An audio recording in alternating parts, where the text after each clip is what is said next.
and I'm really into emphasizing random words. Hey guys, it's day 20 of the ride. The ride is going a lot more slowly than I had anticipated because I keep getting to towns and loving them. As we already talked about, I got stuck up in the mountains for 6 days mountain biking, and then coming down out of there, I followed my schedule all the way to Camp Pot, stuck with the schedule in Camp Pot, and then rode out here to Kep, this little seaside town that everyone told me was basically a nothing town, that it was totally uninteresting. And I love it here. Like, I really love it. I'm staying in this, well, as you can see, like a, ta-da! I'm staying in this grass leaf hut at $7 a night with this really nice family. And it's overlooking the ocean, and I can wake up in the morning and go for a hike on the mountain, and then I can go to the beach, and then I can go to the market and get fresh fish.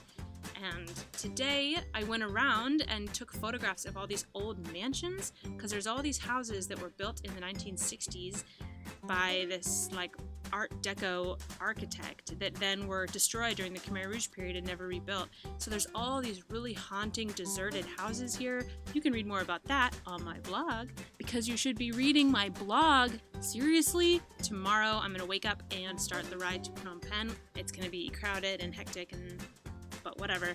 And then after that, things get serious. I'm gonna be heading out into the really remote areas out east, up until Mondulkiri and Ratanakiri, and it's gonna get pretty crazy. But we're not here to talk about that. I'm here to talk to you about this ride and body positivity. The body positivity movement is this really amazing movement. It's like pretty much almost all women, I think, but men should jump on board too. It's this really amazing movement that basically says that you should love your body, no matter what. That you don't need to look like the girls in the magazines, that you don't need to look like your friend, that you know, that there's no such thing as a beach body, like that everybody is a beach body, that everybody gets to love what they look like no matter what they look like. Just being able to see images of girls who look like me, or girls who are smaller than me, or girls who are heavier than me, but with the message of it doesn't matter, that you're allowed to look like what you look like, and that if your arms jiggle or your stomach jiggles or whatever is happening, that it just doesn't matter, that it's okay, and that your appearance doesn't dictate whether or not you're a valuable person and whether or not you should love yourself.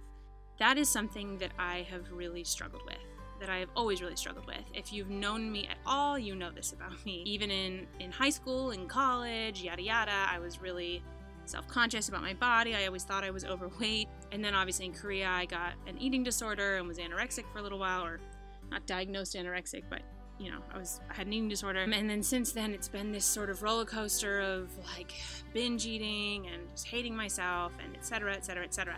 And this past year in Cambodia, it got better. I certainly made a real effort to make it get better, but I was still definitely inside my own head, still definitely struggling with self-loathing, with thinking that I was unworthy, that I didn't deserve to be loved, you know, things like this. And I didn't expect that this bike ride would change that. I will admit, I went into the bike ride hoping I would lose weight. And one thing I didn't anticipate was that on this ride, that would start to change. So I went into the ride thinking I wanted to lose weight. I feel even still like a little bit ashamed admitting that, because I feel like I'm supposed to only want to do this ride for the most honorable of purposes. It's just for the experience of travel, you know? But it wasn't. And I was putting a little bit of pressure on myself to think, you know, oh, you're not gonna eat very much and you're gonna lose a lot of weight when you do the ride. I didn't notice it at first, but something changed almost immediately, in that taking care of my body, honoring my body, has become so important on this ride. Not because I'm emphasizing it, but because it just is important. Like, I can't get through a day unless I listen to my body and I eat what I need.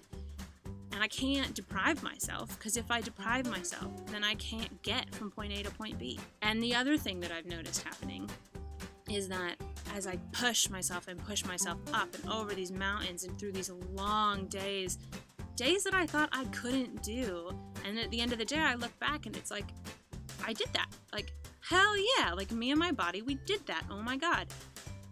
And it's slowly over the last 2.5 weeks that I've been doing this, I've let go of all of that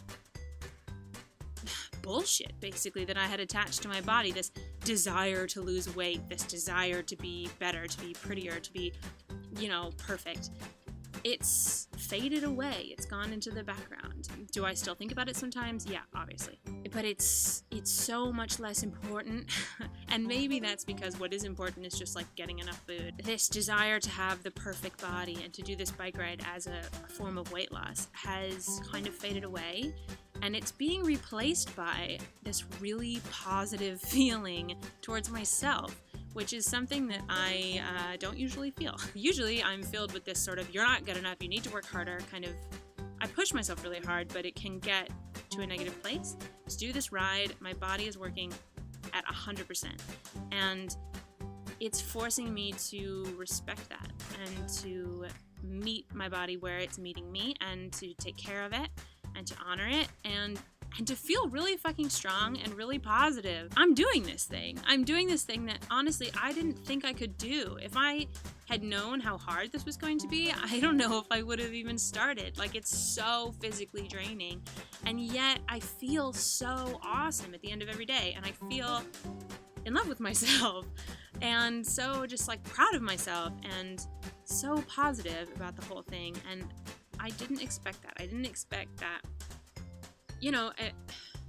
It's not like I've lost a ton of weight, or I don't know. Like, I honestly just don't know if I've lost a ton of weight or not. I probably haven't. It's only been like 2 weeks. It doesn't matter that this is the same shape body that it was 2 weeks ago when I was feeling so negative, because I'm just living every single day, honoring my body, listening to my body, paying attention to what it wants. And it's really incredible. And it's like I'm finally tuned in to what everyone's been talking about this whole time of you just listen to your body and take care of it and then the rest works out. And I actually understand what they were talking about now. And it feels great. So that's it for today, I think. I know it's actually a lot shorter than the last one. I don't know. That's just what I wanted to talk about, is how positive I'm feeling about my body during this ride, how great I'm feeling, and how that is something I haven't felt in like 5 years, and it feels great. If you like this video, you're curious about what I'm up to, you want to see more about Cambodia or hear about what I'm up to, please subscribe to my channel. I only have just a few subscribers, and I'd love to have a few more, so please subscribe to my channel. I put out new videos every week-ish when I have internet, but someday it'll be like every Wednesday or something. So yeah, subscribe to my channel, and I'll see you next time.